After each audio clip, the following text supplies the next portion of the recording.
ನಮಸ್ಕಾರ, ಆದಾಬ್, ಜೈ ಭೀಮ್. ನಾನು ನಿಮ್ಮ ಭಾಗ್ಯನಾರಾಯಣ ಬೊಗ್ಗವರಪು. ನೀವು ನೋಡ್ತಾ ಇದ್ದೀರಿ ಸುದ್ದಿ ಸರ್ಕಲ್. ಒಂದೇ ಮಾತರಂ, ಜನಗಣಮನ ಜೊತೆಯಲ್ಲಿ ಒಂದೇ ಮಾತರವನ್ನು ಸಹ ಆಡಲೇಬೇಕು, ಅದು ಪೂರ್ತಿಯಾಗಿ ಹಾಡಬೇಕು ಅಂತ ಮೋದಿ ಸರ್ಕಾರ ಸಂಸತ್ತಿನಲ್ಲಿ ಕಾನೂನನ್ನೇ ಮಾಡಿದೆ. ಇಲ್ಲದೆ ಹೋದ್ರೆ ಅದರ ವಿರುದ್ಧ ಕಾನೂನು ಕ್ರಮಕ್ಕೂ ಸಹ ಅದರಲ್ಲಿ ಅವಕಾಶ ಇದೆ. ಬಟ್ ಕಾಂಗ್ರೆಸ್ ಪಕ್ಷ ಈ ಹಿಂದಿನಿಂದಲೂ ತನ್ನ ಒಂದು ಸೈದ್ಧಾಂತಿಕ ನಿಲುವಿನ ರೂಪದಲ್ಲಿ ಒಂದೇ ಮಾತರಂನ ಆರಂಭದ ಸಾಲುಗಳನ್ನು ಮಾತ್ರ ಹಾಡ್ತೀವಿ, ಮುಂದಿನ ಸಾಲುಗಳನ್ನು ಹಾಡೋದಿಲ್ಲ. ಅದರಿಂದ ಕೆಲವರ ಭಾವನೆಗಳಿಗೆ ಧಕ್ಕೆ ಆಗುತ್ತೆ. ಅಲ್ಲೊಂದು ಧಾರ್ಮಿಕ ಅಂಶಗಳು ಬರ್ತವೆ, ಅದು ಬೇಕಾಗಿಲ್ಲ. ನಮಗೆ ಬೇಕಾಗಿರೋದು ದೇಶಭಕ್ತಿ. ಹಾಗಾಗಿ ನಾವು ಅಷ್ಟಕ್ಕೆ ಮಾತ್ರ ಸೀಮಿತ ಆಗ್ತೀವಿ ಅಂತ 1936ರಿಂದಲೇ ಅವರು ಒಂದು ನಿರ್ಧಾರ ಕೈಗೊಳ್ಳುತ್ತಾರೆ. ಕಾಂಗ್ರೆಸ್ಸಿನ ಎಲ್ಲ ಸಭೆಗಳಲ್ಲೂ ಒಂದೇ ಮಾತ್ರ ಹಾಡ್ತೀವಿ, ಬಟ್ ಇಷ್ಟೇ ಹಾಡ್ತೀವಿ ಅಂತ. ಬಟ್ ಈಗ ಮೋದಿ ಸರ್ಕಾರ ಮಾಡಿರುವಂತಹ ಕಾನೂನಿನ ಅನ್ವಯ ಅಷ್ಟು ಮಾತ್ರ ಹಾಡಿದ್ರೆ ಅಪರಾಧ ಆಗತ್ತೆ, ಕೇಸ್ ಆಗತ್ತೆ, ಜೈಲಿಗೆ ಹೋಗ್ಬೇಕಾಗತ್ತೆ. ಸೊ ಆದರೂ ಸಹ ಕಾಂಗ್ರೆಸ್ ಹೇಳ್ತಾ ಇದೆ ನಾವಿಷ್ಟೇ ಹಾಡೋದು ಅಂತ. ಇದರ ನಡುವೆ ಮೊನ್ನೆ ಸ್ವಾತಂತ್ರ್ಯೋತ್ಸವದ ಏನು ಧ್ವಜಾರೋಹಣ ಇತ್ತು ಕಾಂಗ್ರೆಸ್ ದೆಹಲಿಯಲ್ಲಿ, ಆ ಸಂದರ್ಭದಲ್ಲಿ ಈ ಹಾಡನ್ನ ಪೂರ್ತಿಯಾಗಿ ಹಾಡ್ತಿರ್ಬೇಕಾದ್ರೆ ಒಂದಷ್ಟು ಗೊಂದಲಗಳು ಆಯ್ತು.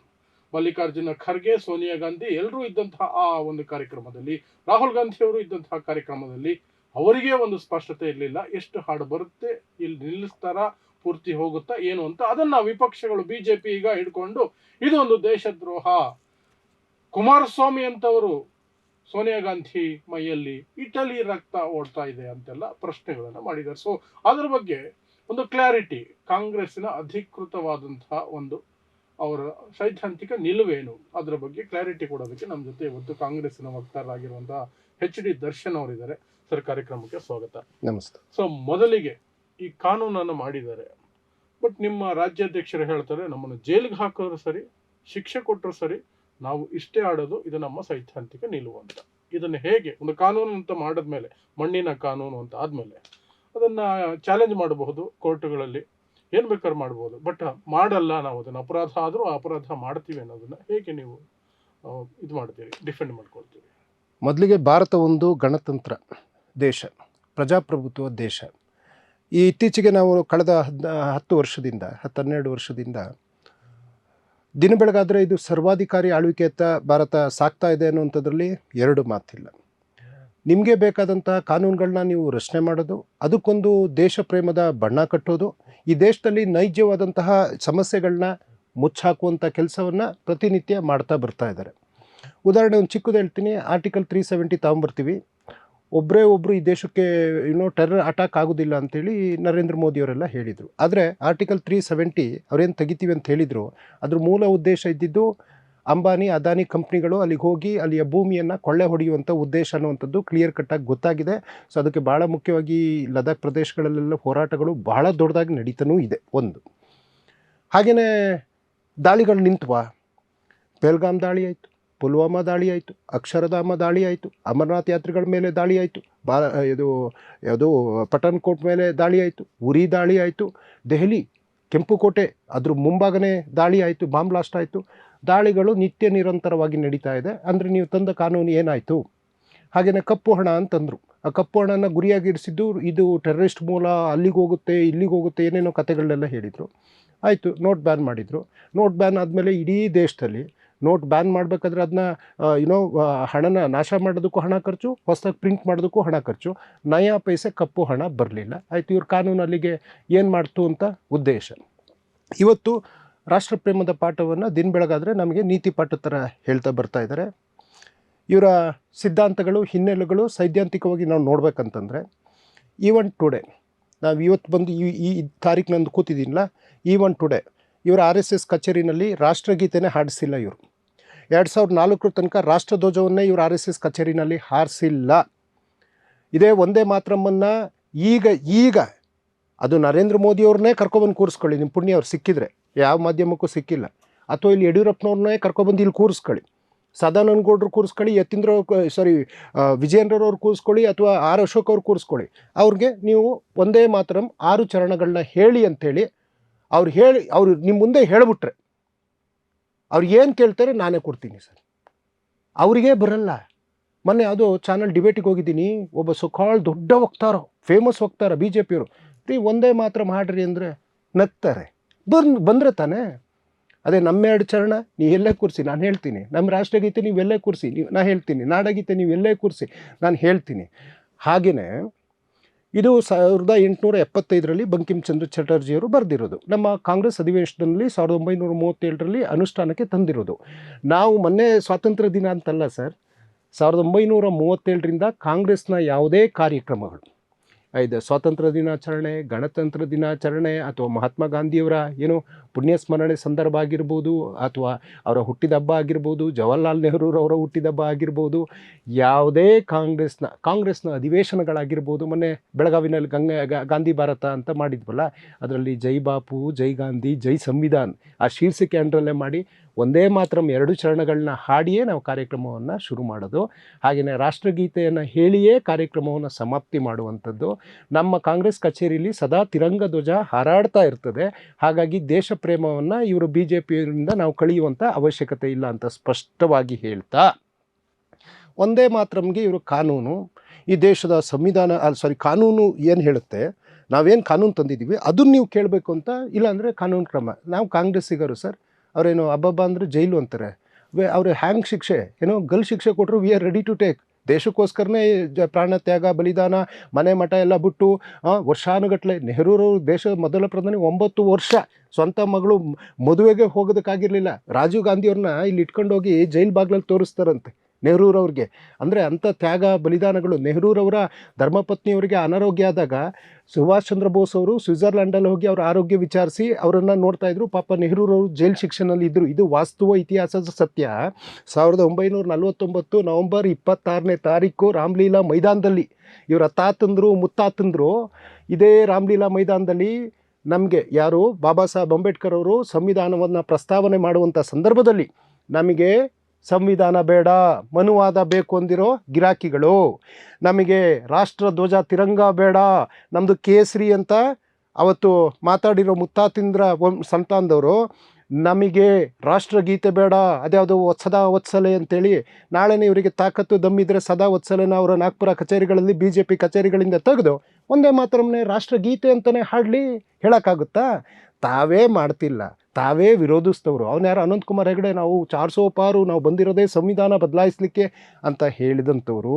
ಒಂದು ಕಡೆ ಸಂವಿಧಾನ ವಿರೋಧಿಗಳು, ರಾಷ್ಟ್ರಗೀತೆ ವಿರೋಧಿಗಳು, ರಾಷ್ಟ್ರಧ್ವಜದ ವಿರೋಧಿಗಳು. ದೇಶದಲ್ಲಿ ಅನೇಕ ಹೈರಾಣ್ಯ ಸಮಸ್ಯೆಗಳು ನಡೀತಾ ಇದ್ದರೆ ಅವನ್ನೆಲ್ಲ ಮುಚ್ಚಾಕೋದಕ್ಕೆ ಇವತ್ತು ಸೆಷನ್ ನಡಿಬೇಕಾದ್ರೆ ಮೋದಿ ಸಾಹೇಬರು, ಅಮಿತ್ ಶಾ ಸಾಹೇಬರು ಬಂದ್ರೆ ಸರ್ 20 ದಿನ, ಒಂದು ದಿನಕ್ಕೆ ಬರ್ದೇನೆ ಲಾಸ್ಟಿಗೆ ಬಂದು ಒಂದೇ ಮಾತ್ರ ಅವ್ರು ಹೇಳೋಕ್ಕಂತೂ ಬರಲಿಲ್ಲ, ಹಿಂಗೆ ನಿಂತ್ಕೊಂಡು ಅದಕ್ಕೊಂದು ಗೌರವ ಕೊಟ್ಟು ಹೋದರು.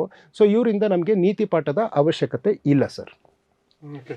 ಸೊ ಕಾಂಗ್ರೆಸ್ ಹೇಳ್ತಿರುವಂಥದ್ದು ಅವರ ಉದ್ದೇಶ ಸರಿ ಇದ್ದಿದ್ರೆ ನಾವು ಫಾಲೋ ಮಾಡ್ಬೋದಾಗಿತ್ತು. ಇವರ ದೇಶಭಕ್ತಿ ಅನ್ನೋದೇ ಅವರಲ್ಲಿ ಇಲ್ಲದೆ ಇರಬೇಕಾದ್ರೆ, ಈ ದೇಶದ ಯಾವುದನ್ನೂ ಅವರು ಒಪ್ಪದೇ ಇರಬೇಕಾದ್ರೆ ಅವರ ಉದ್ದೇಶಗಳಿಗೆ ದುರುದ್ದೇಶಗಳಿಗೆ ತಂದಿರೋದನ್ನು ಒಪ್ಪಲ್ಲ ಅಂತ. ಸರಿ, ಇದನ್ನ ನೀವು ಈಗ ಹೇಳ್ತಿದ್ದೀರಿ. ಕಾಂಗ್ರೆಸ್ ಒಂದು ಸಮಸ್ಯೆ ಏನು ಅಂದರೆ, ಎಲ್ಲಿ ಯಾವಾಗ ಏನು ಹೇಳಬೇಕು ಅನ್ನೋದ್ರ ಬಗ್ಗೆ ಎಡಗುತ್ತೆ. ವಕ್ಫ್ ಬಿಲ್ ಬಂದಾಗ ಅವತ್ತು ರಾತ್ರಿ ಚರ್ಚೆಗಳು ಇಡೀ ರಾತ್ರಿ ನಡೀತಿರ್ಬೇಕಾದ್ರೆ ಮುಖ್ಯವಾದ ಚರ್ಚೆಯ ಸಂದರ್ಭದಲ್ಲಿ ವಿಪಕ್ಷ ನಾಯಕ ರಾಹುಲ್ ಗಾಂಧಿ ಅದ್ರ ಬಗ್ಗೆ ಮಾತಾಡಲಿಲ್ಲ, ಸದನದಲ್ಲೇ ಇರಲಿಲ್ಲ. 2 ಅವರ್ ಮಿಸ್ಸಿಂಗ್ ಅಲ್ಲಿ ಇದ್ರು. ಪ್ರಿಯಾಂಕಾ ಗಾಂಧಿ ಅವರು ಮಿಸ್ಸಿಂಗ್ ಅಲ್ಲಿ ಇದ್ರು. ಮನೆಗೆ ಹೋದ್ರು, ಊಟ ಮಾಡಿಕೊಂಡು ವೋಟಿಂಗ್ ಟೈಮಿಗೆ ಬಂದು ಹಾಕಿದ್ರು.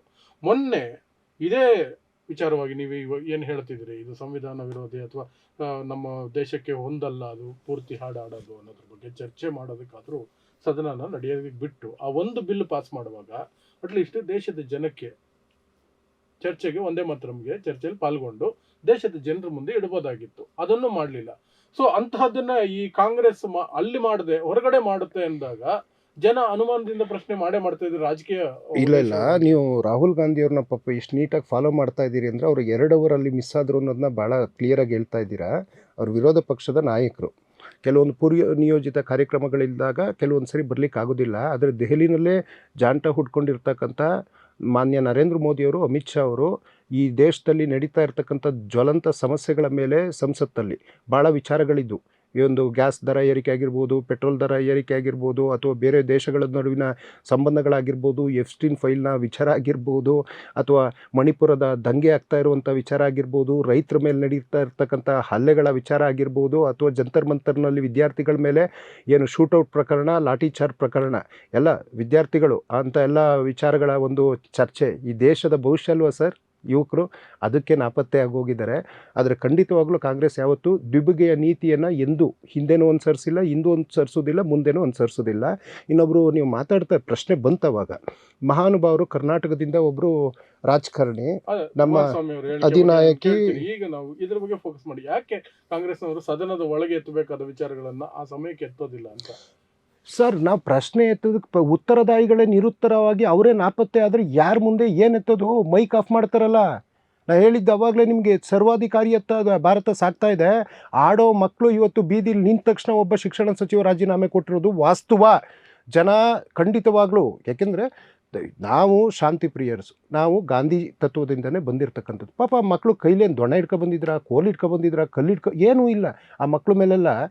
ಆ ವಿಚಾರಕ್ಕೆ ಸರ್ ನೀವು ನಮ್ಮನ್ನು ಕೇಳ್ತಾ ಇದ್ದೀರಾ, ನೀವು ಪ್ರಶ್ನೆ ಎತ್ತಿ ಅವ್ರು ಒಳಗಡೆ ಇಲ್ಲ ಅಂತ ನಾವು ಹೊರಗಡೆ ಬಂದು ಪ್ರೊಟೆಸ್ಟ್ ಮಾಡ್ತಾ ಇದ್ದೀವಿ ಸರ್. ಅದು ನೀವು ನೋಡಿದ್ದೀರಲ್ವಾ? ಪ್ರತಿದಿನ ಎಲ್ಲ ಕಾಂಗ್ರೆಸ್ನ ಸಂಸದರುಗಳು, ಕಾಂಗ್ರೆಸ್ನ ಅಂಗಪಕ್ಷದ ಸಂಸದರುಗಳು, ಪ್ರಧಾನಿಯವರಿಲ್ಲ, ಸಂಬಂಧಪಟ್ಟ ಇಲಾಖೆ ಮಿನಿಸ್ಟ್ರೀಸ್ ಇಲ್ಲ, ಹೊರಗಡೆ ಬಂದು ನಾವು ಬೀದಿನಲ್ಲಿ ನಿಂತ್ಕೊಂಡು ಪ್ರೊಟೆಸ್ಟ್ ಮಾಡುವಂಥ ಸನ್ನಿವೇಶಕ್ಕೆ ತಾಂಡೋಗಿ ಕರಾಳ ಸಂಸತ್ ನಡೆಯುವಂಥ ಕೆಲಸವನ್ನು ಈ ನರೇಂದ್ರ ಮೋದಿಯವರು ಮಾಡಿದ್ದಾರೆ. ಅದೇ ಕುಮಾರಸ್ವಾಮಿ ಅವ್ರ ಬಗ್ಗೆ ಹೇಳ್ತಿದ್ರಿ. ಸೊ ಅದಕ್ಕೆ ಕಾಂಗ್ರೆಸ್ ಪಕ್ಷದ ಕಡೆಯಿಂದ ಏನ್ ಪ್ರತಿಕ್ರಿಯೆ? ಅದು ಆಕ್ಚುಲಿ ಅವರು ಮಾತಾಡಬೇಕಾದ್ರೆ ಅವರ ಕುಟುಂಬದಲ್ಲಿ ನಡೆಯುವಂತ ವಿಚಾರಗಳ ಬಗ್ಗೆ ಅದೆಲ್ಲ ಕಾನೂನಿದೆ, ಕೋರ್ಟ್ ಇದೆ ಅಂತಾರೆ, ಅಥವಾ ಅದಕ್ಕೂ ನನಗೂ ಸಂಬಂಧ ಇಲ್ಲ ಅಂದ್ಬಿಡ್ತಾರೆ. ಮೊನ್ನೆ ಪ್ರಜ್ವಲ್ ರೇವಣ್ಣ ಅದು ಜೈಲಲ್ಲಿ ಫೋನ್ ಸಿಕ್ಕಿದ್ರ ಬಗ್ಗೆ ಕೇಳಿದಾಗ ಅದಕ್ಕೂ ನನಗೂ ಸಂಬಂಧ ಇಲ್ಲ ಅಂತಾರೆ. ಈ ತರ ಬೇರೆಯವ್ರ ವಿಚಾರಗಳು ಬಂದಾಗ ಮಾತ್ರ ನನಗೆಲ್ಲ ಗೊತ್ತಿದೆ ಬ್ರದರ್ ಅಂತ ಹೇಳ್ಕೊಂಡು ನಿಂತ್ಕೊಳ್ತಾರೆ. ಬಟ್ ಇದು ಒಂದು ಮಹಿಳೆಯನ್ನ ಈ ದೇಶದ ಒಂದು ರಾಜಕೀಯ ವ್ಯವಸ್ಥೆಯಲ್ಲಿ ಅತ್ಯಂತ ಪ್ರಮುಖ ವ್ಯಕ್ತಿಗಳಲ್ಲಿ ಒಬ್ಬರಾಗಿರೋರು, ಪೌರತ್ವ ತಗೊಂಡಿದ್ದಾರೆ, ಈ ದೇಶದ ಕಾನೂನುಬದ್ಧವಾಗಿ ಪೌರತ್ವ ಪಡ್ಕೊಂಡಿರುವಂಥ ಮಹಿಳೆ. ಅವ್ರ ಬಗ್ಗೆ ಇಷ್ಟು ಮಾತಾಡಿದ್ರು ಸಹ ಕರ್ನಾಟಕದಿಂದ ಕಾಂಗ್ರೆಸ್ ಕಡೆಯಿಂದ ಯಾವುದೇ ಪ್ರತಿಭಟನೆಗಳಾಗಲಿಲ್ಲ.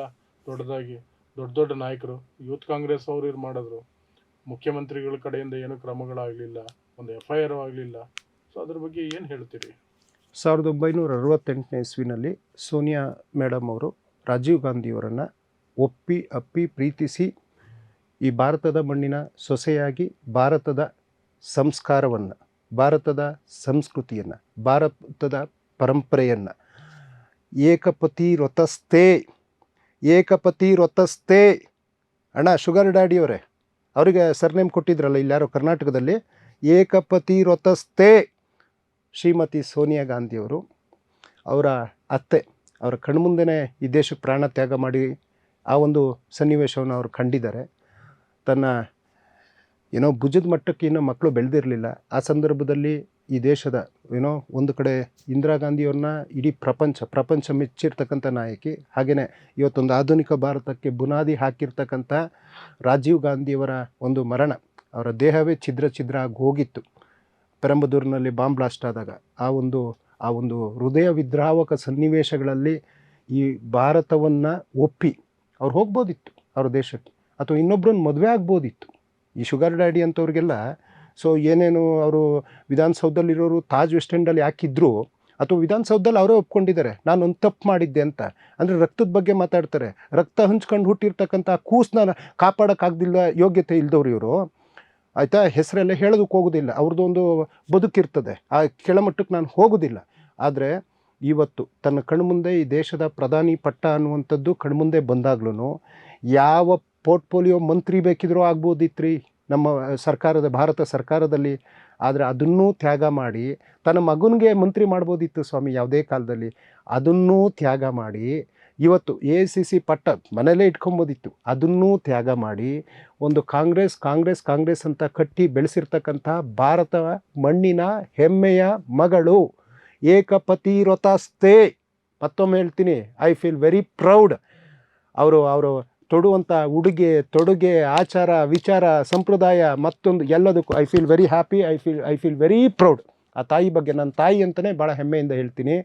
ಈ ಕುಮಾರಸ್ವಾಮಿಯವರ ರಕ್ತ ಅಂತ ಹೇಳಿದ್ರಲ್ಲ, ಅವರ ರಕ್ತದ ವಿಚಾರ ಹಾಸನದ ಗಲ್ಲಿಗಳಲ್ಲಿ ಬೀದಿಗಳಲ್ಲಿ ಹಾಸನದಲ್ಲಿ ಎಷ್ಟು ಜನ ಊರು ಬಿಟ್ಟು ಹೋಗಿದ್ದಾರೋ, ಎಷ್ಟು ಜನ ಡೈವರ್ಸ್ ಆದರೋ, ಎಷ್ಟು ಜನ ಮನೆ ಹಾಳು ಮಾಡ್ಕೊಂಡ್ರು ಒಂದೂ ಗೊತ್ತಿಲ್ಲ.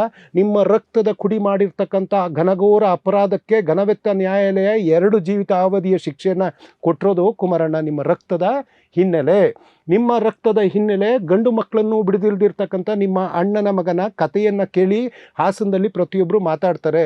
ನಿಮ್ಮ ರಕ್ತದ ಕಲೆ ರೇವಣ್ಣವರು ಒಂದು ಕಿಡ್ನಾಪಿಂಗ್ ಕೇಸಲ್ಲಿ ಯಾಕೆ ಜೈಲಿಗೆ ಹೋದರು ಅನ್ನುವಂಥದ್ದು ಗೊತ್ತಾಗ್ತದೆ. ನಿಮ್ಮ ರಕ್ತದ ಕಲೆ ಅವರ ಧರ್ಮಪತ್ನಿಯವರು ಯಾವೊಂದು ವಿಚಾರಕ್ಕೆ ಬೇಲ್ ಮೇಲೆ ಇದ್ದಾರೆ ಅನ್ನುವಂಥದ್ದು ಗೊತ್ತಾಗ್ತದೆ. ನಿಮ್ಮ ರಕ್ತದ ಕಲೆ ಅದು ಯಾವುದು ಶುಗರ್ ಡ್ಯಾಡಿ ವಿಚಾರ ಅನ್ನುವಂಥದ್ದು ನಮಗೆ ಗೊತ್ತಿಲ್ಲ, ಆದರೆ ಚರ್ಚೆಗೆ ಬಂತು. ಯಾವುದೋ ಒಂದು ಡ್ರಗ್ಸ್ ಕೇಸ್ ವಿಚಾರ ಆದಾಗ ಯಾರೋ ಒಬ್ಬ ವ್ಯಕ್ತಿ ಬಂದು ಸಮಾಜದ ಮುಂದೆ ಹೇಳ್ತಾ ಹೋದರು. ಸೊ ಹಾಗಾಗಿ ಇವರಿಂದ ರಕ್ತ ಕೇಳಿದ್ರಲ್ಲ, ರಕ್ತ ಇವರ ಅಪ್ಪನ ಈ ದೇಶದ ಪ್ರಧಾನಿ ಮಾಡಬೇಕಾದ್ರೆ ಭಾಳ ಹೆಮ್ಮೆ ಇದೆ. I feel very proud of ಮಾನ್ಯ ಶ್ರೀ HD ದೇವೇಗೌಡರನ್ನ ಭಾಳ ಗೌರವಿಸ್ತೀವಿ. ಅವ್ರನ್ನ ಪ್ರಧಾನಿ ಪಟ್ಟು ಕೂರಿಸೋದಕ್ಕೆ ಇದೇ ರಕ್ತ ಅಂತ ಏನು ಪ್ರಶ್ನೆ ಮಾಡಿದ್ರಲ್ಲ, ಇದೇ ಸೋನಿಯಾ ಗಾಂಧಿಯವರ ಆವತ್ತಿನ ದೃಢ ನಿರ್ಧಾರ. ಕುಮಾರಸ್ವಾಮಿಯವರು ಐಡೆಂಟಿಟಿ ಹುಡುಕೊಂಡು ಇವರ ಅಸ್ತಿತ್ವದಲ್ಲಿ ಅವರ ಪಕ್ಷ ಕೇವಲ 36-38 ಸೀಟ್ ತಗೊಂಡಾಗ ಯಾಕೆ ಮನೇಲಿರ್ತೀರಿ, ಬಂದೊಂದು ರಾಜ್ಯದ ಮುಖ್ಯಮಂತ್ರಿಯಾಗಿ ಮತ್ತೊಮ್ಮೆ ಆ ಸ್ಥಾನಕ್ಕೆ ಹೋಗಿ ಅಂದಾಗ ಇದೇ ರಕ್ತದ ಬಗ್ಗೆ ಮಾತಾಡಿದ್ರಲ್ಲ ಕುಮಾರಣ್ಣ. ಅದೇ ಸೋನಿಯಾ ಗಾಂಧಿಯವರ ಮನೆಯ ಬಾಗಿಲಲ್ಲಿ ಕೈ ಕಟ್ಕೊಂಡು ನಿಂತ್ಕೊಂಡು ಅವ್ರು ಬಂದಾಗ ಬೊಕ್ಕೆ ಕಟ್ಟರೋ ಫೋಟೋ ತೋರಿಸ್ಬೇಕಾ? ಹೌದು, ಅದೇ ರಕ್ತದವರು ನಿಮ್ಮನ್ನು 2ನೇ ಬಾರಿಗೆ ಮುಖ್ಯಮಂತ್ರಿ ಮಾಡಿದರು. ಇದೇ ರಕ್ತದ ಬಗ್ಗೆ ಮಾತಾಡಿದ್ರಲ್ಲ ಕುಮಾರಣ್ಣ. ನಿಮ್ಮ ತಂದೆಯವರು ತುಮಕೂರಿನ ಲೋಕಸಭೆಯಲ್ಲಿ ಸೋತಾಗ ಇದೇ ಸೋನಿಯಾ ಗಾಂಧಿಯವರು, ಏನೋ ರಕ್ತ ಅಂತ ಮಾತಾಡಿರಲ್ಲ, ಇದೇ ಸೋನಿಯಾ ಗಾಂಧಿಯವರು ಅವರು ಈ ದೇಶದ ರಾಜಕೀಯದಲ್ಲಿ ಇರಬೇಕು, ಅವರೊಬ್ಬರು ಹಿರಿಯ ಜೀವ. ಸೊ ನಾವು ಕಾಂಗ್ರೆಸ್ನವರು ಅವ್ರ ಜೊತೆಗಾದರೂ ಅವರು ಸೋತಿದ್ದಾರೆ, ಅವರು ರಾಜ್ಯಸಭೆಗೆ ಇರಬೇಕು ಅಂತ ಭಾಳ ಶ್ರೇಷ್ಠತೆಯಿಂದ, ಒಂದು ಧನ್ಯತೆಯಿಂದ ಮಾನ್ಯ ಶ್ರೀ ಕುಮಾರಣ್ಣನವರ ಏನು ರಕ್ತ ಚರಿತ್ರೆಯ ಕಥೆಗಳನ್ನೆಲ್ಲ ಕೇಳಿದರೆ, ನಮ್ದು ಆ ರಕ್ತ ಅಲ್ಲ ಕುಮಾರಣ್ಣ, ಅವ್ರನ್ನ ಗೌರವದಿಂದ ಹೋಗಿ ರಾಜ್ಯಸಭೆಗೆ ಕೂರಿಸಿರ್ತಕ್ಕಂಥ ರಕ್ತ ನಮ್ಮ ಕಾಂಗ್ರೆಸ್ನ ರಕ್ತ. ಇವತ್ತು ಅದೇ BJPಗೆ ಹೋಗಿ ಅಂಗಲಾಚಿ ಬೇಡಿ ಎಲ್ಲ ಮಾಡಿದ್ರಲ್ಲ, ನಿಮ್ಮ ತಂದೆಯವರು ಇವತ್ತು ಅದೇ ರಾಜ್ಯಸಭೆಯಲ್ಲಿ ಇರಬೇಕಿತ್ತು. ನಾನು ಬಯಸ್ತೀನಿ ಸರ್, ಬಿಕಾಸ್ ನಮ್ಮ ನಾಡಿನ ವಾಯ್ಸ್ ಅವರು ದೇವೇಗೌಡರು. ಪಕ್ಷಗಳು ಅವರು ಕುಮಾರಸ್ವಾಮಿ ಅವ್ರ ಪಕ್ಷದ್ದು ಅಂತ ಅವ್ರದ್ದೇ ಒಂಥರ ಬೇರೆ ಬಿಡಿ, ಆದರೆ ಈ ಮಣ್ಣಿನ ವಿಚಾರದಲ್ಲಿ, ನೆಲದ ವಿಚಾರದಲ್ಲಿ ಇವತ್ತು ಗಟ್ಟಿತನದಿಂದ ಮಾತನಾಡುವಂಥ ಶಕ್ತಿ ಭಗವಂತ ದೇವೇಗೌಡರು ಸಾಹೇಬ್ರಿಗೆ ಕೊಟ್ಟಿದ್ದಾರೆ. ಆ ದೇವೇಗೌಡರನ್ನ ಮನೇಲಿ ರಿಟೈರ್ಮೆಂಟ್ ಕೊಟ್ಟು ಮೂಲೆ ಕೂರಿಸಿದ್ರಲ್ಲ BJP ಅವ್ರನ್ನ, ಒಂದಿನಕ್ಕಾದರೂ ಪ್ರಶ್ನೆ ಮಾಡಿದ್ರ ಕುಮಾರಣ್ಣ? ಆ BJP ರಕ್ತಕ್ಕೋ ಅಥವಾ ನಿಮ್ಮ ಕುಟುಂಬದಲ್ಲಿರೋ ರಕ್ತಕ್ಕೋ ಅಥವಾ ನಿಮ್ದು ಯಾವುದ್ಯಾವುದೋ ಬೇರೆ ಬೇರೆ ರಕ್ತ ಇದಕ್ಕೂ ನೀವಿಂಥ ಮಹಾನ್ ತಾಯಿಗೆ ಈ ಮಾತುಗಳನ್ನ ಹೇಳಬೇಕಂದ್ರೆ ಒಂದು ಚಿಕ್ಕದು ಸರ್, ಇನ್ನೇನು ಮುಗಿಸ್ಬಿಡ್ತೀನಿ. ತಾಯಿ ಅಂದರೆ ಎಲ್ಲರಿಗೂ ತಾಯಿ ಅಲ್ವ ಸರ್? ತಾಯಿ ಗರ್ಭದಿಂದನೇ ಎಲ್ಲರೂ ಬಂದಿರೋದಲ್ವ ಸರ್? ಹೇಳಬಾರ್ದು. ಈ ಒಂದು ಶ್ರೀಮತಿ ಚೆನ್ನಮ್ಮಾಜಿಯವರು, ಮಾನ್ಯ ದೇವೇಗೌಡರ ಧರ್ಮಪತ್ನಿಯವರು, ಪ್ರಾಕ್ಟಿಕಲಿ ನೋಡಬೇಕಾದ್ರೆ ಸಾಂವಿಧಾನಿಕವಾಗಿ ಅವರು ಯಾವುದೇ ಹುದ್ದೆಯನ್ನು ತಗೊಂಡಿಲ್ಲ, ಪಂಚಾಯಿತಿಯಿಂದ ಆಗಲಿ ಮತ್ತು ಇನ್ನೊಂದೇನೇ ಆಗಲಿ. ಆದರೆ ಕಾಂಗ್ರೆಸ್ನವರ ರಕ್ತದಲ್ಲಿ ಈ ಮಣ್ಣಿಗೋಸ್ಕರ ಯಾರು ತ್ಯಾಗ ಅಥವಾ ಅನ್ನ ಹಾಕುವಂಥದ್ದು, ಋಣಗಳನ್ನ ಕೊಟ್ಟಿರ್ತಾರೆ, ಆ ತಾಯಿಯಂದರಿಗೆ ಗೌರವ ಕೂರಿಸುವಂಥದ್ದು ಕಾಂಗ್ರೆಸ್ನ ರಕ್ತದಲ್ಲೇ ಇದೆ. ಹಾಗಾಗಿ ಕರ್ನಾಟಕ ರಾಜ್ಯದ ಘನವೆತ್ತ ಮುಖ್ಯಮಂತ್ರಿಗಳು, ನೀವಿವತ್ತು ಹಾದಿ ಬೀದಿನಲ್ಲಿ ಕುಮಾರಣ್ಣ ಆಡೋ ಮಾತಿದೆಯಲ್ಲ, ನಿಮ್ಮ ಪಕ್ಷದವರೇ ನಿಮಗೆ ಉಗಿತಾ ಇದ್ದಾರೆ. ನಿಮ್ಮ ತಾಯಿಯವರಿಗೆ ಒಂದು ತಾಯಿಯ ಭಾರತಾಂಬೆಯ ಮಗಳು ಅನ್ನೋ ರೀತಿಯಲ್ಲಿ ಅವರಿಗೆ ಸಾಂವಿಧಾನಿಕವಾಗಿ ಯಾವುದೇ ಹುದ್ದೆಗಳಿಲ್ಲ ಅಂದರೂ ಸಮೇತ ಮಾನ್ಯ ಶ್ರೀ DK ಶಿವಕುಮಾರ್ ಅವರು, ನಿಮ್ಮ ಕುಟುಂಬದವರು, ದೇವೇಗೌಡರಿಂದ ಹಿಡಿದು, ನಿಮ್ಮಿಂದ ಹಿಡಿದು, ನಿಮ್ಮ ಧರ್ಮಪತ್ನಿಯಿಂದ ಹಿಡಿದು, ನಿಮ್ಮ ಮಗನ ತನಕ ಒಂದು ರಾಜಕೀಯ ದ್ವೇಷದ ವಾತಾವರಣ ಚಿತ್ರಣಗಳಿದ್ದರೂ ಸಮೇತ ಎಲ್ಲದನ್ನೂ ಬದಿಗಿಟ್ಟು ತನ್ನ ತಾಯಿಯ ರೀತಿಯನ್ನೇ ಕರ್ನಾಟಕ ರಾಜ್ಯ ಸರ್ಕಾರದ ಗೌರವಗಳೊಂದಿಗೆ ನಿಮ್ಮ ಕೈಗೆ ಬಂದ ತ್ರಿವರ್ಣ ಧ್ವಜವನ್ನು ಕೊಟ್ಟಿರ್ತಕ್ಕಂಥದ್ದು ಕಾಂಗ್ರೆಸ್ನ ರಕ್ತ, ಕಾಂಗ್ರೆಸ್ನ ಮಣ್ಣಿನ ಗುಣ, ಕಾಂಗ್ರೆಸ್ನಲ್ಲಿರ್ತಕ್ಕಂಥದ್ದು ಪದ್ಧತಿ, ಸಂಸ್ಕೃತಿ. ನಿಮ್ಮಂಥವರ ಬಾಯಲ್ಲಿ ಈ ಕಾಂಗ್ರೆಸ್ನ ಅಧಿನಾಯಕಿಗೆ ಬಳಸಿರ್ತಕ್ಕಂಥ ರಕ್ತ ಅನ್ನೋ ಪದ ಅಥವಾ ದೇಶದ ಮೂಲವನ್ನು ಕೇಳಿದರೆ ನಿಮ್ಮ ನಾಲಿಗೆಯೇ ನಿಮ್ಮ ಒಂದು ಏನೋ ಅದೇನು ಹೇಳ್ತಾರೆ ಸರ್, ಸಂಸ್ಕಾರನೋ ಸಂಸ್ಕೃತಿಯನ್ನು ತೋರ್ತಾ ಇದೆ. ಕುಮಾರಸ್ವಾಮಿಯವರು ಕೇಂದ್ರ ಸಚಿವರು, ಅವರ ಪದಗಳಲ್ಲಿ ಇತ್ತೀಚೆಗೆ ಮುಖ್ಯಮಂತ್ರಿಗಳಿಗೆ ಏಕವಚನದಲ್ಲಿ ನಾವು ಹಂಗೆ ಮಾತಾಡ್ಬೋದು, ಆದರೆ ನಮ್ಗೆ ಆ ಸಂಸ್ಕಾರ ಇಲ್ಲ ಸರ್. ಮಾನ್ಯ ಶ್ರೀ ಶ್ರೀ ಶ್ರೀ ಕುಮಾರಸ್ವಾಮಿಯವರೇ, ನಾನು ಚಿಕ್ಕವನು, ಒಂದಿಷ್ಟು ತಿಳಿದಿದ್ದು ಹೇಳಿದ್ದೀನಿ.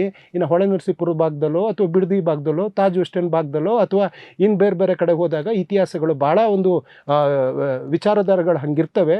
ದಯವಿಟ್ಟು ಒಂದು ಹೆಣ್ಣಿನ ಬಗ್ಗೆ ಮಾತನಾಡಬೇಕಾದ್ರೆ, ನಿಮಗಂತೂ ಹೆಣ್ಣಿನ ಬಗ್ಗೆ ಗೌರವ ಇದ್ದೀರಿ, ಹಾಸನದಲ್ಲಿ ಹೋಗ್ಬಿಟ್ಟು ಯಾರ್ಯಾರ ಮೇಲೆ ಅತ್ಯಾಚಾರ ಆಯಿತು ಅವರು ನಿಮ್ಮ ಪಕ್ಷದವರು ನಿಮ್ಮನೆ ಕೆಲಸದವರು ಒಂದು ಸಾಂತ್ವನ ಹೇಳಿ ಅವರಿಗೆ ಧೈರ್ಯ ತುಂಬ ಕೆಲಸ ಮಾಡ್ತಾಯಿದ್ರಿ. ನಿಮ್ಮ ಹತ್ರ ಹೆಸರಿಗೆ ಮಾತ್ರ ಹೃದಯ ಬೇನೆ ಎಲ್ಲ ಬರೋದು ಚುನಾವಣೆ ಸಂದರ್ಭದಲ್ಲಿ, ಗ್ಲಿಸರಿನ್ನು ಅಥವಾ ವಿಕ್ಸ್ ಹಾಕಿದಾಗ ಕಣ್ಣೀರು ಬರುವಂಥದ್ದು, ಬೇರೆ ಟೈಮಲ್ಲಿ ದ್ವೇಷ, ಅಸೂಯೆ ಅಂತ ಬದುಕುವಂಥ ಮಾನ್ಯ ಶ್ರೀ ಕುಮಾರಸ್ವಾಮಿಯವರೇ, ಭಗವಂತ ನಿಮ್ಗೆ ಒಳ್ಳೆ ಬುದ್ಧಿ ಕೊಡಲಿ. ಯಾಕೆಂದರೆ ಕರ್ನಾಟಕದಲ್ಲಿ ಎಂತೆಂಥ ಮಹಾನ್ ನಾಯಕರುಗಳು ಬಂದಿದ್ದಾರೆ, ಇನ್ನೂ ಇದ್ದಾರೆ, ಕೆಲವರು ಅಳಿಸಿ ಹೋಗಿದ್ದಾರೆ. ಆದರೆ ಅವರ ಸೇವೆಗಳು, ಸಾಧನೆಗಳು ಮಾತ್ರ ಶಾಶ್ವತವಾಗಿದೆ. ಆದರೆ ಕುಮಾರಣ್ಣನವರ ನಾಲಿಗೆ ಇದೆಯಲ್ಲ, ಯಾವುದೇ ಕಾರಣಕ್ಕೂ ಒಪ್ಲಿಕ್ಕೆ ಸಾಧ್ಯ ಇಲ್ಲ. ಹಾಗಂತೇಳಿ ಆ ತಾಯಿಯ ತೂಕ ಯಾವತ್ತೂ ಮೇಲೆ ಇದ್ದೇ ಇರುತ್ತೆ ಅಂತ ಭಾಳ ಹೆಮ್ಮೆಯಿಂದ ಹೇಳ್ತೀನಿ ಸರ್. ಓಕೆ, ವೀಕ್ಷಕರೇ, ಇದಿಷ್ಟು ಕಾಂಗ್ರೆಸ್ ಪಕ್ಷದ ವಕ್ತಾರರಾದಂತಹ ಸರ್. ಇನ್ನೊಂದು ಚಿಕ್ಕದು, ಇವರು ಇಬ್ಬರನ್ನ ಸ್ಮರಣೆ ಮಾಡ್ತಾರೆ. ಸಾರಿ, ಡಿಸ್ಟರ್ಬ್ ಮಾಡಿದೆ, ಹೇಳಲೇಬೇಕು. ಒಂದು ಸಾವರ್ಕರ್ ಅಂತ ಇವರ ಪೂಜೆ, ಅದು ವಿಧಾನಸೌಧದಲ್ಲಿ ಎಲ್ಲೋ ಹಾಕಿದ್ದಾರೆ ಫೋಟೋನ.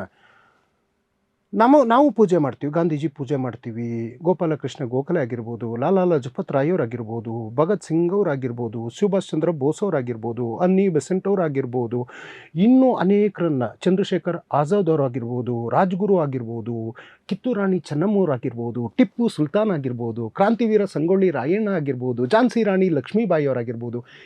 ಇವ್ರದ್ದೆಲ್ಲ ನೀವು ನೋಡ್ತಾ ಹೋದರೆ, ಕೆಲವರು ಕ್ರಾಂತಿಯಿಂದ ಹೋರಾಟ ಮಾಡಿದ್ದಾರೆ, ಕೆಲವರು ಶಾಂತಿಯಿಂದ ಹೋರಾಟ ಮಾಡಿದ್ದಾರೆ, ಕೆಲವರು ಆ ಯುದ್ಧ ಭೂಮಿನಲ್ಲಿ ತಮ್ಮ ಪ್ರಾಣವನ್ನು ಈ ದೇಶಕ್ಕೆ ಅರ್ಪಣೆ ಮಾಡಿದ್ದಾರೆ. ಯಾರು ತಮ್ಮ ತಲೆಯನ್ನು ತಗ್ಗಿಸಲಿಲ್ಲ, ಎದೆಸಟಿಸಿ ಈ ದೇಶಕ್ಕೋಸ್ಕರ ಸ್ವಾತಂತ್ರ್ಯ ಹೋರಾಟವನ್ನು ಮಾಡಿದ್ದಾರೆ. ಆ ಘನವೆತ್ತ ಮಹಾನ್ ನಾಯಕರುಗಳನ್ನ ನಾವು ಪ್ರತಿ ಬಾರಿ ಸ್ಮರಣೆ ಮಾಡ್ತೀವಿ. ಈ BJPನವ್ರು ಇವತ್ತು ಯಾವುದೋ ಒಂದೇ ಮಾತರಂ ವಿಚಾರದಲ್ಲಿ ನಮಗೆ ನಾವು ಬೆಳೆಸ್ಕೊಂಡು ಉಳಿಸ್ಕೊಂಬಂದಿರ್ತಕ್ಕಂಥ ಒಂದೇ ಮಾತ್ರಮಿಗೆ ಇವ್ರ ಕತೆ ಹೇಳ್ತಾರಲ್ಲ, ಇವರ ರಾಜಕೀಯ ಅಥವಾ ಐಡಲ್ ಯಾರು ಅಂತಂದರೆ, ಬ್ರಿಟಿಷರಿಗೆ ಪಿಂಚಣಿ ಕೇಳಿದ ವ್ಯಕ್ತಿ, ಬ್ರಿಟಿಷಿಗೆ ಕ್ಷಮಾಪಣೆ ಕೇಳಿದಂಥ ವ್ಯಕ್ತಿ, ಯಾರು ಗೂಡ್ಸೆ ವಿಚಾರದಲ್ಲಿ ಆ ಕೋರ್ಟಲ್ಲಿ ಹಿಂದೆ ಕೂತಂಥ ವ್ಯಕ್ತಿ, ಇವರಿಗೆ ಐಕಾನಾಗಿ ಕಾಣ್ತಾರೆ. ಆದರೆ ಕಾಂಗ್ರೆಸ್ನವರ ಐಕಾನ್ ಈ ದೇಶಕ್ಕೆ, ಈ ಮಣ್ಣಿಗೆ ತ್ಯಾಗ, ಬಲಿದಾನ, ಜೈಲು ಶಿಕ್ಷೆ ಮಾಡಿರ್ತಕ್ಕಂಥ ದೊಡ್ಡ ವಿಶ್ವಶ್ರೇಷ್ಠ ನಾಯಕರಿದ್ದಾರೆ ಅಂತ ಭಾಳ ಹೆಮ್ಮೆಯಿಂದ ಹೇಳ್ತಾ, ಇವರು ಇನ್ನೊಬ್ಬರ ಐಕಾನ್ ಯಾರು ಅಂದರೆ, ಈ ನಾಡಿಗೆ, ಇಡೀ ಪ್ರಪಂಚದಲ್ಲಿ ಯಾರಾದರೂ ಶಾಂತಿಯಿಂದ ಒಂದು ದೇಶಕ್ಕೆ ಸ್ವಾತಂತ್ರ್ಯವನ್ನು ತಂದು ಕೊಟ್ಟಿದ್ದಾರೆ ಅಂತಂದರೆ ಮಹಾತ್ಮ ಗಾಂಧೀಜಿಯವರು. ಅವರ ಕೊಲೆಗೆ ಕಾರಣೀಭೂತನಾದಂತಹ ಗೋಡ್ಸೆ ಅದೊಂದು ಪುಸ್ತಕನೇ ಬರೆದಿದ್ದಾನೆ, ಗೋಪಾಲ ಗೋಡ್ಸೆ ಅಂತ ಅವ್ರ ತಮ್ಮ. ಅವ್ರಿಗೂ RSSಗೂ ಏನು ಸಂಬಂಧ ಅಂತೇಳಿ ಇದೆ. ಸರ್ದಾರ್ ಪಟೇಲ್ರ ಬಗ್ಗೆ ಏನು ಈಗ ಒಪ್ಪೋದಕ್ಕೆ ಹೋಗ್ತಾರೆ. ಯಾವಾಗ ನಾವು ಬಹಿರಂಗ ಮಾಡಿದ್ವಿ, ಅವರೇ ಗೃಹ ಸಚಿವರು, ಅವರೇ RSSನ ಬ್ಯಾನ್ ಮಾಡಿದರು, ಅವ್ರು ಈಗ ಒಪ್ಪೋದಕ್ಕೆ ಹೋಗಲ್ಲ. ಹಿಂದೆ ಭಗತ್ ಸಿಂಗ್ ಅವ್ರ ಬಗ್ಗೆ ಭಾಳ ಹೊಗಳೋರು. ಯಾವಾಗ ಅವ್ರು ಕಮ್ಯುನಿಸ್ಟ್ ಅಂತ ಗೊತ್ತಾಯಿತು, ಭಗತ್ ಸಿಂಗ್ ಅವ್ರ ಬಗ್ಗೆ ಇವ್ರು ಹೊಗಳೋದನ್ನ ಬಿಡ್ತಾರೆ. ಸುಭಾಷ್ ಚಂದ್ರ ಬೋಸ್ ದಾರಿಗಳನ್ನೆಲ್ಲ ಮಾತಾಡ್ತಾಯಿದ್ರು, ವಿವೇಕಾನಂದ ಅವ್ರ ಬಗ್ಗೆನೂ ಮಾತಾಡ್ತಾಯಿದ್ರು. ಕೊನೆಗೆ ಚೇಂಜ್ ಆಗ್ತಾ ಗೋಡ್ಸೆ, ಸಾವರ್ಕರ್ ಅನ್ನೋ ಮಟ್ಟಕ್ಕೆ ಇವರು ಬಂದಿದ್ದಾರೆ. ಇವರಿಗೆ ಯಾವುದೇ ತತ್ವ, ಸಿದ್ಧಾಂತ, ಬದ್ಧತೆಗಳಿಲ್ಲ. ಈ ರಾಷ್ಟ್ರಗೀತೆ ನಮ್ಮದು, ಈ ರಾಷ್ಟ್ರ ಧ್ವಜ ನಮ್ಮದು, ಈ ಭಾರತದ ಸಂವಿಧಾನವೂ ಕಾಂಗ್ರೆಸ್ನದೇ. ಬಾಬಾ ಸಾಹೇಬರು ಕೊಟ್ಟಿರ್ತಕ್ಕಂತಹ ಸಂವಿಧಾನವೂ ಕಾಂಗ್ರೆಸ್, ಬಾಬಾ ಸಾಹೇಬ್ರದ್ದೇ ಅಂತ ಹೆಮ್ಮೆಯಿಂದ ಹೇಳ್ತಾ, ಒಂದೇ ಮಾತ್ರಮ್ಮು ಸಹ ನಮ್ಮದು. ನೀವು ಕೇವಲ ಹಲಾಲು, ಹಿಜಾಬು, ಜಟ್ಕಾ ಅಂಥದ್ದು ಶತ್ರುದೇಶ ಇದೇನೆ. ಆದರೆ ಕಾಂಗ್ರೆಸ್ನವ್ರು ಯಾವತ್ತೂ ಪಾಕಿಸ್ತಾನಕ್ಕೆ ಹೋಗಿಲ್ಲ ಸರ್. ಇದೇ ಪಾಕಿಸ್ತಾನಕ್ಕೆ ಬಸ್ ಬಿಟ್ಟವ್ರು ವಾಜಪೇಯಿ, ಇದೇ ಪಾಕಿಸ್ತಾನಕ್ಕೆ ರೈಲ್ ಬಿಟ್ಟವ್ರು ವಾಜಪೇಯಿ, ಇದೇ ಜಿನ್ನನ ಹೋಗ್ಲಿದ್ದು ಅದೇ ಭೂಮಿಗೆ ಹೋಗ್ಬಿಟ್ಟು ಅದ್ವಾನಿಯವರು. ಏನು ಆ ಕಾರಣಕ್ಕೆ ಇವ್ರಿಗೆ ಭಾರತ ರತ್ನ ಕೊಟ್ಟರೆ? ಮೂರು ಬಾರಿ ಪಾಕಿಸ್ತಾನಕ್ಕೆ ಹೋಗಿ ಬಂದಿದ್ದು ನರೇಂದ್ರ ಮೋದಿಯವರು. ಸೊ ಹಾಗಾಗಿ ನಮಗೆ ಅದೇ ಪಾಕಿಸ್ತಾನ 2 ತುಂಡು ಮಾಡಾಕಿದ್ದ ಇತಿಹಾಸ ಕಾಂಗ್ರೆಸ್ನವ್ರಿಗಿದೆ 1971 ವಾರಲ್ಲಿ. ಸೊ ಹಾಗೆ ದೇಶ ಪ್ರೇಮ ಅನ್ನುವಂಥದ್ದು ನಮ್ಮ ರಕ್ತದ ಕಣಕಣದಲ್ಲೂ ಇದೆ. ಇವರು ಹಾಗೇನಾದರೂ ಶಿಕ್ಷೆ ಕೊಡ್ತೀವಿ, ದಂಡಿಸ್ತೀವಿ ಅಂತಂದರೆ ಅದೆಷ್ಟು ಜೈಲ್ಗಳು ಬೇಕಿದ್ರು ಓಪನ್ ಮಾಡ್ಕೊಳ್ಳಿ, we are ready to go. ಆದರೆ ನಾವು 2 ಚರಣಕ್ಕೆ ಸ್ವಾತಂತ್ರ್ಯ ಪೂರ್ವದಲ್ಲೂ ಗೌರವ ಕೊಟ್ಟಿದ್ವಿ, ಈಗಲೂ ಗೌರವ ಕೊಡ್ತೀವಿ, ಸದಾ ಗೌರವವನ್ನು ಕೊಡ್ತೀವಿ. ಓಕೆ, ಸೊ ಇದಿಷ್ಟು ಒಂದೇ ಮಾತ್ರ ವಿಚಾರವಾಗಿ ಕಾಂಗ್ರೆಸ್ನ ವಕ್ತಾರರಾದಂತಹ ದರ್ಶನ್ HD ಅವರ ಮಾತು. ಅವರು ಇನ್ನೊಂದಷ್ಟು ಮುಂದುವರಿಸಿ BJPಯನ್ನು ಅಟ್ಯಾಕ್ ಮಾಡುವಂತಹ ಪ್ರಯತ್ನ ಮಾಡಿದ್ದಾರೆ. ಸೊ ಈ ಅಂಶಗಳ ಬಗ್ಗೆ ನೀವು ಸಹ ಸಾಕಷ್ಟು ಚರ್ಚೆಗಳನ್ನು ನೋಡಿರ್ತೀರಿ. BJP ಮಾಡುವಂತಹ ಕಾನೂನುಗಳಲ್ಲಿ ಯಾವ ರೀತಿಯಾದಂತಹ ಈ ದೇಶದ ಸೌಹಾರ್ದತೆಗೆ ಅಥವಾ ಭ್ರಾತೃತ್ವಕ್ಕೆ ಧಕ್ಕೆ ಮಾಡುವುದೇ ಒಂದು ಉದ್ದೇಶ, ಜೊತೆಗೆ RSS ಮತ್ತು ಮನುವಾದಿಗಳ ಹಿಡನ್ ಅಜೆಂಡಾಗಳನ್ನು ನಿಧಾನಕ್ಕೆ ಒಂದು ಕಾನೂನಿನ ಅಡಿಯಲ್ಲಿ ತರುವಂತಹ ಪ್ರಯತ್ನಗಳ ಭಾಗವಾಗಿ ಈ ಒಂದೇ ಮಾತ್ರವನ್ನು ಸಹ ಇವತ್ತು ಈ ರೀತಿಯಾದಂತಹ ಕಾನೂನು ತಂದಿದ್ದಾರೆ ಅನ್ನುವಂಥದ್ದು ಸಾಕಷ್ಟು ಜನರ ಅಭಿಪ್ರಾಯ. ನನ್ನದು ಅದೇ ಅಭಿಪ್ರಾಯ. ಕಾಂಗ್ರೆಸ್ಸಿಗೆ ಅವರದೇ ಆದಂತಹ ಅಭಿಪ್ರಾಯ ಇದೆ, ಅದನ್ನು ಇವತ್ತು ಅದರ ವಕ್ತಾರರು ನಮ್ಮ ಮುಂದೆ ಇಟ್ಟಿದ್ದಾರೆ. ಸರ್, ಬಂದಿದ್ದಕ್ಕೆ ತುಂಬಾ ಥ್ಯಾಂಕ್ಸ್ ಸರ್. ಸೊ ಇಂತಹದ್ದೇ ವಿಶೇಷ ಸುದ್ದಿಗಳಿಗಾಗಿ ನೋಡ್ತಾ ಇರಿ ಸುದ್ದಿ ಸರ್ಕಲ್. ನಾನು ನಿಮ್ಮ ಭಾಗ್ಯ ನಾರಾಯಣ ಬೊಗ್ಗವರಪು.